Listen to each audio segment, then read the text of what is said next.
اللہ ریاضہ فرمائیں آپ۔ ایسے ہی ایک 2-3 ہفتوں سے ہمیں جو مسجد عثمانیہ میں ہمارا پروگرام ہوتا ہے درس، وہاں درس قرآن کا، حلقہ احباب کا، ماشاء اللہ۔ اس میں کہاں جو مسجد عثمان؟ جی اسٹیڈیم کے سامنے والی محمد والی جو ہے، اچھا اچھا، وہ ہمارا پرانا حلقہ چل رہا ہے ڈاکٹر صاحب والا، ہاں تو ہم بدھ والے دن کرتے ہیں۔ اس میں سورہ الزخرف کے آخری جو آیات ہیں ان میں سورہ آیت نمبر 86 ہے، اس کو ہمیں بڑا مسئلہ بنا ہوا اس کا۔ اس میں یہ ہے کہ جی کہ یہ معبود جنہیں یہ پکارتے ہیں کوئی اختیار نہیں رکھتے، الا من شاہدہ بالحق وہم یعلمون۔ اس کی تفسیر میں لکھا مولانا مدین عبداللہ علیہ نے کہ جو لوگ فریضہ ساعت حق کا ادا کریں گے سفارش انہی کی ہوگی، اور صرف لا الہ پڑھنے سے کوئی کام نہیں بنے گا۔ یہ اسی سلسلے کی جو بات ہے کہ صرف لا الہ پڑھنے سے وہاں کوئی بات نہیں بنے گی آپ کی، جو شہادت حق کا فریضہ علم کے ساتھ ادا کریں گے ان کو یہ فائدہ دے گی۔ اس کے بارے میں ہمیں سمجھ نہیں آ رہی، زیادہ ذرا آپ فرما دیں۔ 86 نمبر آیا تھا جی۔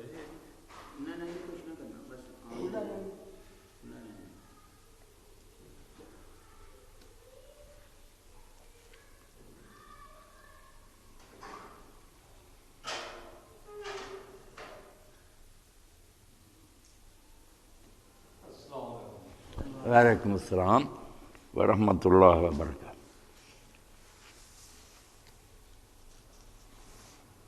الشفاعۃ الا من شہد بالحق وہم یعلمون۔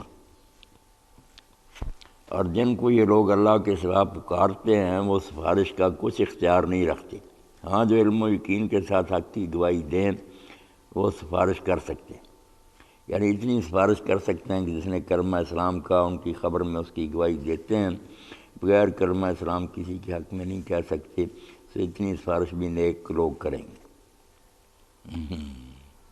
یعنی جو معبود ان کو جو پکارتے ہیں وہ سفارش کر سکتے ہیں، اس بارے میں ذرا تفصیل ہو جائے نا۔ وہ سارے کر سکتے ہیں، کچھ کر سکتے ہیں، تو کون کر سکتے ہیں وہ؟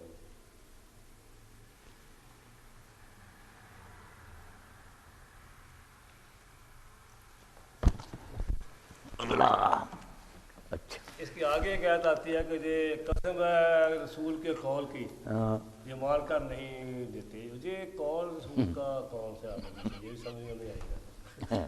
کوئی بات 2-3 ہفتوں سے اب لگے ہوئے اس کے۔ لگے ہوئے ہیں؟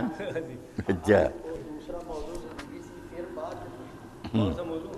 وَلَئِنْ سَأَلْتَهُم مَّنْ خَلَقَهُمْ لَيَقُولُنَّ اللَّهُ فَأَنَّىٰ يُؤْفَكُونَ وَقِيلَ يَا رَبِّ إِنَّ هَٰؤُلَاءِ قَوْمٌ لَّا يُؤْمِنُونَ فَاصْفَحْ عَنْهُمْ وَقُلْ سَلَامٌ فَسَوْفَ يَعْلَمُونَ۔ اچھا، موضوع کئی چڑھ گیا نا۔